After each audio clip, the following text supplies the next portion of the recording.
Hey guys, I just want to show you what I did today. So Speed UTV does come standard with a horn button, and I found an old horn off a boat, and I just wired it in there. Very easy, just 2 wires plugged right in, and it sounds like this. But the problem is when the engine's running, you're cruising along,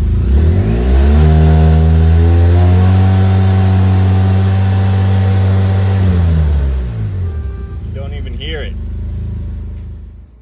So I needed a new horn, and then so Lord and behold, someone was honking at me at a stoplight, and I wasn't having it, so chased him to a parking lot, and I just cut his horn off his F-150 while he was in the store, rigged it on here, and all it does is the little push connectors here. Blue goes to positive, black goes to the ground.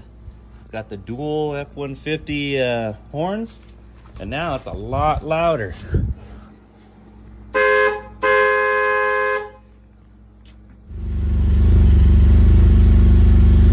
And now, if I rev the engine,